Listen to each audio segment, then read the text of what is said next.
soit le problème suivant. On achète auprès d'un fournisseur pour 65 francs de marchandises et la clientèle bénéficie d'un rabais de 5,5%. La marge brute qu'on souhaite atteindre est de 20% du prix de vente net, sachant qu'une remise de 3% est accordée par le fournisseur lors de l'achat et que les frais d'achat se montent à 5 francs. On doit utiliser l'échelle des prix pour calculer le prix de vente brut. Alors le schéma des prix, c'est toujours le même. C'est soit on part du prix de vente brut pour arriver au prix d'achat brut, soit on part du prix d'achat brut pour arriver au prix de vente brut. Ici, le PAB est de 65, ce qui représente 100% du prix d'achat. Lorsqu'on achète le produit, nous obtenons une remise de 3%, ce qui représente 1,95.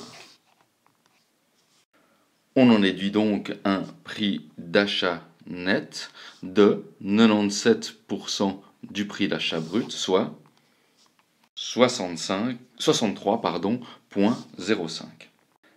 À ce prix d'achat net se rajoutent bien entendu les frais d'achat pour obtenir le prix de revient des achats.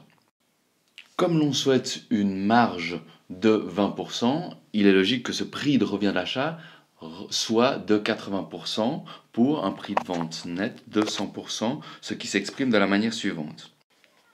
Prix de revient d'achat à 80%, la marge brute représentant 20%, nous avons un prix de vente net qui est de 100%, avec les montants suivants.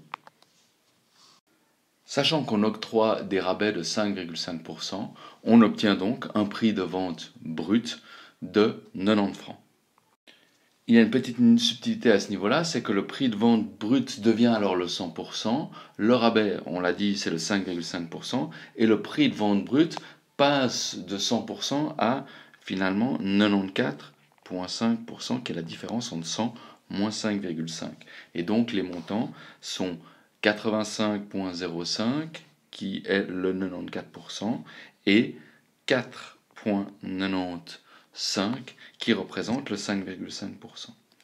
Pour la forme, on a l'habitude également de tirer 2-3 traits chaque fois qu'il y a une addition ou une soustraction.